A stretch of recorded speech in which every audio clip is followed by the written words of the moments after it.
I think we've seen a growth in business-led corporate responsibility coalitions around the world because business is much more powerful today. Era of privatisation and liberalisation and globalisation means that business is a much bigger part of society and the economy in most countries around the world, and because of the recognition of the major sustainability challenges that society and individual businesses face, and the recognition that individual businesses, however big they are, however many countries in the world they're operating in, won't on their own be able to make a huge difference.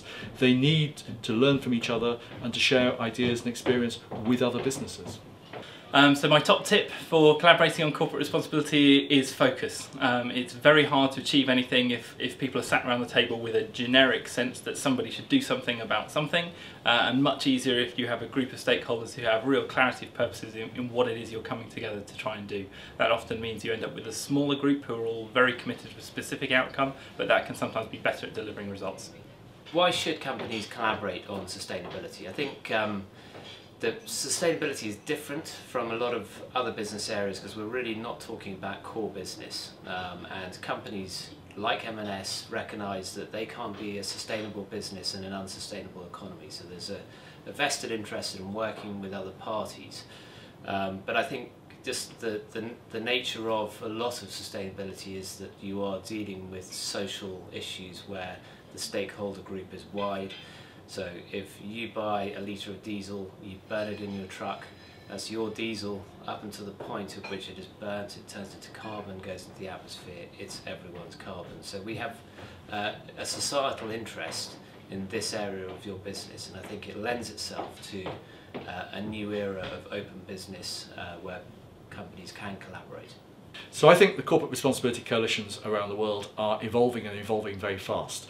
In some cases we are seeing mergers, in other cases we are seeing a consolidation where a national coalition is becoming the representative in country for one or more of the international coalitions, or they're taking on the role of providing a secretariat and the intellectual leadership for a subject or sector specific coalition, or they're even developing an initiative in that kind of area.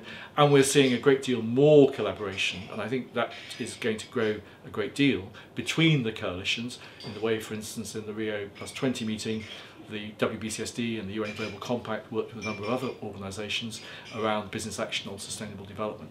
And I think collaboration is probably the very top tip of all that I would want to share with companies and with coalitions.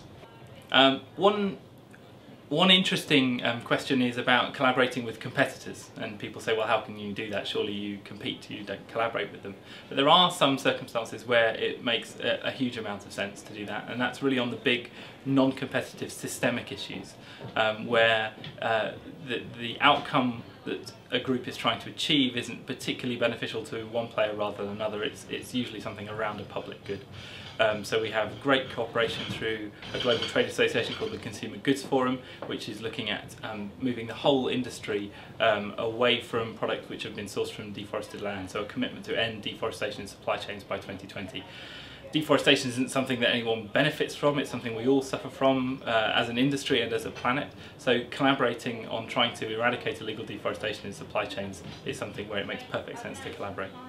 So what are my top tips for collaborating? I think that the two key things are, first of all, you've got to understand the shared value. What is everyone going to get out of this? And you have to be clear about that, and that's where it can often be quite difficult with competitors, and it can often work better across different sectors. So that's the first thing. Second thing is there must be commercial value in doing it. It can't be done out of a sense of moral obligation or let's all put on a hair shirt together here, because the momentum will break down too quickly for that. There has to be a commercial benefit. So I think getting those two things right sets you off on a good journey.